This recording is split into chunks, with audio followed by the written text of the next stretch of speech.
Well, exactly as that question is talking about, we need to all brace ourselves for this very painful fuel price hike that we're expecting at the end of the month. The AA coming out with that warning. It says the increase in the price of diesel and illuminating paraffin could be the highest in our history ever. Well, let's hear from Jayson Dunne from Bastion Advisory. Hello to you, Jayson. And it seems you have to be the bastion, if you will, of bad news this morning. Why are our credit cards going to dry up before the end of the month?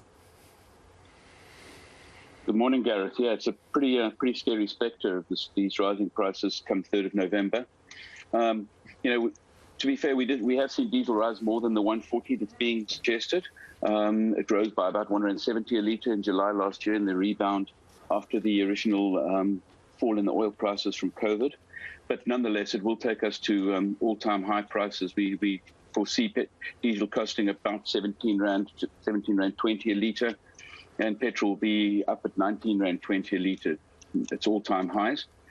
We mustn't forget that of that, about 50% of that is actually made up by taxes and levies and government-added surcharges, and only 50% of it has to do with the international commodity prices and the exchange rate.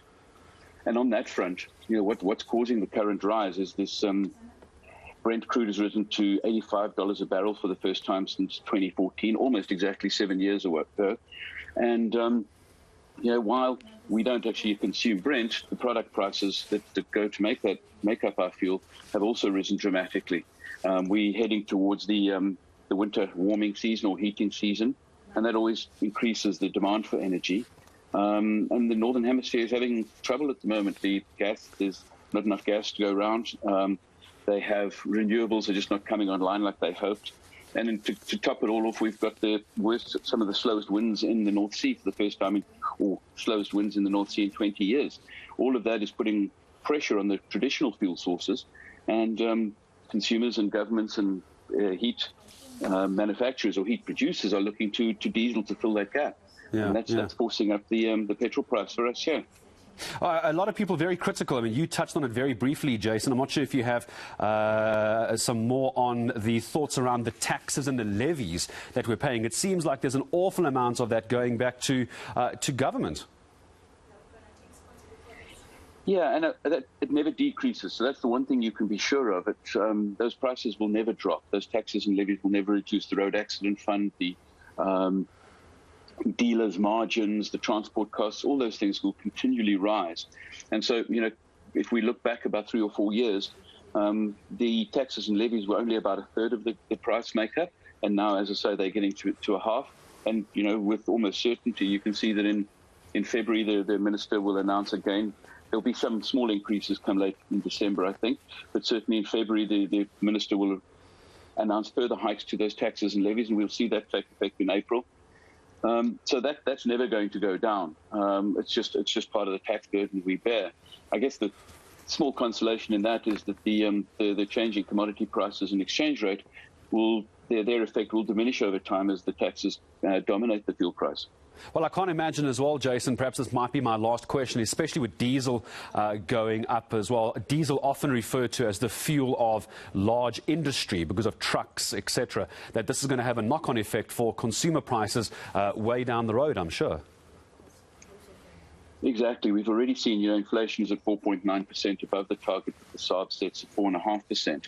And this isn't going to help. And part of the contribution to that rising inflation over the last 3 or 4 months has, in fact, been the rising diesel price, as you point out. And we just hope at the moment that the rand, it's in a relatively strong period, but if the rand was trading at levels like it was in August last year, for example, or March last year, petrol price would be 21, 22 Rand a litre. So the slightly stronger rand has given us some respite, and we just hope that in coming months, the forward market is suggesting, and OPEC is suggesting, that there will be a surplus of production early New Year. And so the forecast is that the diesel price will drop, and let's just hope that the rand stays strong and we can see that benefit. Jayson, just before I let you go, last 30 seconds, perhaps I missed it. When do you when do you hope that we could see some kind of reprieve on this? Are we going to start looking into maybe Easter next year? I would suspect before that. There's a meeting on November the 4th by OPEC countries. They're already trading or producing about 15% less than their target. So they're underproducing, and that's due to principally African countries underproducing. They may take action in November. It's actually the day after our petrol prices rise. And if that happens, you would see falling prices come into December, and hopefully the European energy crisis is eased by then as well. It looks like we're going to rethink our budgets for our December holidays. We have to add a bit more fuel into everything. Jayson, what a pleasure talking to you. I'm sure we'll talk again. Jayson Dunne, Bastion Advisory, joining us for that incredibly high fuel price that we're expecting to come into effect just before Christmas this year.